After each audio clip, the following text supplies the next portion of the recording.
അസ്സലാമു അലൈക്കും വറഹ്മത്തുള്ളാഹി. സർവശക്തനായ ജഗനീയന്താവ് നമ്മെ ഏവരെയും അനുഗ്രഹിക്കുമാറാകട്ടെ. വളരെ പ്രധാനപ്പെട്ട 3 ദിക്റുകളാണ് ഞാൻ നിങ്ങൾക്ക് പങ്കുവെക്കുന്നത്. ഞാൻ പതിവായി ചെയ്യാറുണ്ട്. അതിന്റെ അനുഭവം എനിക്കുണ്ട്. ആ അനുഭവത്തിന്റെ അടിസ്ഥാനത്തിലാണ് നിങ്ങളുമായി കൈമാറുന്നത്. നമ്മൾ ദിക്റുകൾ സാധാരണ ഖുർആൻ പാരായണം ദിക്റുകൾ ഒക്കെ പരലോകത്ത് പുണ്യം ലഭിക്കുമെന്ന് കരുതിയാണല്ലോ ചെയ്യുന്നത്.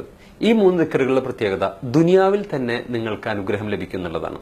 ഇസ്ലാമിലെ എല്ലാ കർമ്മങ്ങളും, ഇപ്പൊ നമസ്കാരം, അതിന് ദുനിയാവിൽ പ്രതിഫലം കിട്ടും, മരണാനന്തരവും ലഭിക്കും. അതിന്റെ ഭൗതികമായ ഇത് നല്ലൊരു യോഗയാണ്, ആരോഗ്യം മാനസികമായും ശാരീരികമായും ലഭിക്കും. ഇനി നോമ്പാകട്ടെ, സുമു തസിഹു, നോമ്പ് നോറ്റാൽ നിങ്ങൾക്ക് ആത്മീയമായ നിർവൃതിയുണ്ട്, ഒപ്പം നിങ്ങളുടെ ആരോഗ്യം, നിങ്ങളുടെ ടോക്സിനുകളൊക്കെ ക്ലീൻ ചെയ്ത് ശരീരത്തെ ശുദ്ധീകരിക്കും. അതുപോലെ സക്കാത്ത്, എല്ലാ കർമ്മങ്ങൾക്കും ഇങ്ങനെ ഒരു 2 വശങ്ങൾ നമുക്ക് കാണാൻ സാധിക്കും. ഇവിടെ ഈ ദിക്റുകൾ പൂർണ്ണമായും ഒരുപക്ഷെ ഇതിൽ മുഴച്ചു നിൽക്കുന്നത് ഭൗതികമായ അനുഗ്രഹങ്ങളാണ്. ഇതിൽ ഒന്നാമത്തേത് ഏറ്റവും പ്രധാനപ്പെട്ട ദിക്റാണ് സുബ്ഹാനല്ലാഹി ബിഹംദി സുബ്ഹാനല്ലാഹിൽ അലീം. 2 വാക്കുകൾ, കലിമത്താനി ഹബീബത്താനിൽ റഹ്മാൻ, അള്ളാഹ്ക്ക് ഭയങ്കര ഇഷ്ടമുള്ള 2 വാക്കുകൾ. സഖീലത്താനി ഫിൽ മീസാൻ, മീസാനിൽ ചിലപ്പോൾ നമ്മുടെ നമസ്കാരങ്ങൾ ഇട്ടാൽ വെയിറ്റ് ഉണ്ടാവില്ല, നമ്മുടെ നോമ്പിട്ടാൽ വെയിറ്റ് ഉണ്ടാവില്ല. ഈ സാധനം ഇട്ട് കഴിഞ്ഞാൽ ഭയങ്കര വെയിറ്റ് ഉള്ളതാണ് ഈ ദിക്ർ. മൂന്നാമത്തെ കാര്യം ഖഫീഫത്താനി അലൽ ലിസാൻ, നാവ് കൊണ്ട് പറയാൻ വളരെ സിമ്പിളാണ് എന്നാണ് നബി സല്ലല്ലാഹു അലൈഹി വസല്ലം ഇതിനെ കുറിച്ച് പറഞ്ഞത്. ഇതിലെ ഭൗതികത ഞാൻ മനസ്സിലാക്കുന്നത് പടച്ചവനായിട്ടുള്ള ഒരു ഭയങ്കര അറ്റാച്ച്മെന്റ് ഉണ്ടാവും എന്നുള്ളതാണ്. അള്ളാഹുവാണ് ഓണർ, സമ്പത്തിന്റെയും ഭൗതികമായ സുഖം എല്ലാത്തിന്റെയും. അപ്പൊ അവരുമായി ഒരു ഇന്റിമസി ക്രിയേറ്റ് ചെയ്ത് കഴിഞ്ഞാൽ പിന്നെ നമ്മൾ ആഗ്രഹിക്കുന്നതൊക്കെ നമുക്ക് ലഭിക്കില്ലേ? നമ്മൾ ചോദിച്ചൊക്കെ അള്ളാഹു തരില്ലേ? നമ്മൾ ഇഷ്ടപ്പെട്ട ഒരു വ്യക്തി സ്വാഭാവികമായും നമ്മുടെ ഇഷ്ടത്തിനനുസരിച്ചല്ലേ നിൽക്കുക. അതാണ് ഇതിൽ കാണുന്ന ഭൗതികമായ നേട്ടം. അതുകൊണ്ട് നിങ്ങൾ ഇത് പതിവാക്കുക.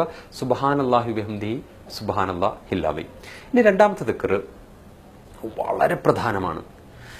ഇത് നിങ്ങൾ ചൊല്ലിക്കഴിഞ്ഞാൽ ഇല്ലാ കശ്ഫല്ലാഹു സബ്ഈന ബാബ മിനൽ ദുർ, 70ഓളം പ്രശ്നങ്ങളുടെ കവാടം കൊട്ടിയടക്കപ്പെടും.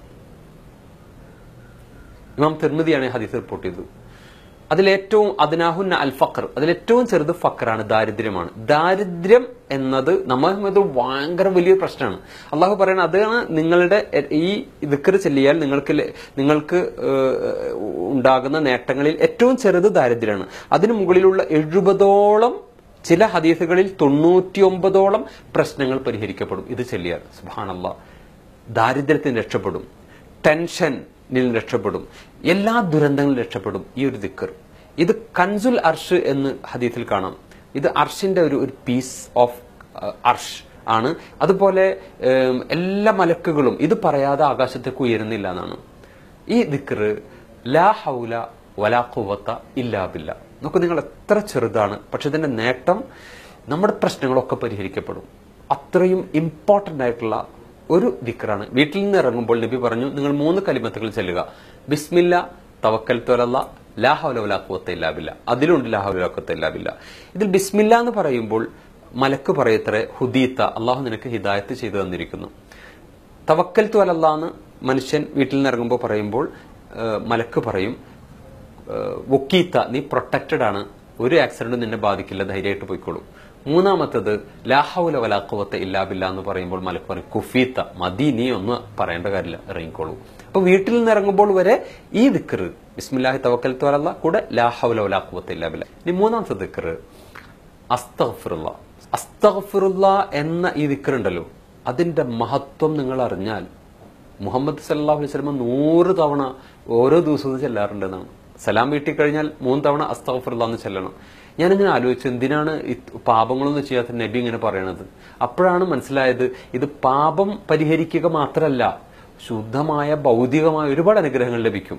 സൂറത്ത് നൂഹ് അലൈഹി സ്വലാത്തു വസ്സലാം അനുയായികളോട് പറയുന്നുണ്ട്, ഫഖുൽ തുസ്തഗ്ഫിറു റബ്ബക്കും, നിങ്ങൾ ഇസ്തിഗ്ഫാർ ചെയ്യുക, അസ്തഗ്ഫിറുല്ലാഹ് എന്ന് പറയുക. യുർസിലിസ് സമാ അലൈക്കും മിദ്റാറ, ഭൗതികം, ആകാശത്ത് നിന്ന് മഴ വർഷിപ്പിച്ചു തരും. വയംദിദുക്കും ബി അംവാലിൻ, പണം വർദ്ധിക്കും. വബനീന, മക്കളില്ലാത്തവർക്ക് മക്കളെ ലഭിക്കും. വയജഅലക്കും ജന്നാത്തിൻ, അന്നത്തെ തോട്ടങ്ങൾ എന്ന് പറഞ്ഞാൽ അന്നത്തെ ബിസിനസ് ആണ്, നിങ്ങളുടെ ബിസിനസ് അഭിവൃദ്ധിപ്പെടും. അസ്തഗ്ഫിറുല്ലാഹ് എന്ന് പറഞ്ഞാൽ സഹോദരങ്ങളെ, ഒരുപാട് ഭൗതികമായ നേട്ടങ്ങൾ അസ്തഗ്ഫിറുല്ലാഹ് ഉണ്ട്, ഒപ്പം പാപങ്ങൾ പൊറുക്കുകയും ചെയ്യും, ആത്മീയമായ നേട്ടമുണ്ട്. ഈ 3 ദിക്റുകൾ ഞാൻ പതിവാക്കാറുണ്ട്.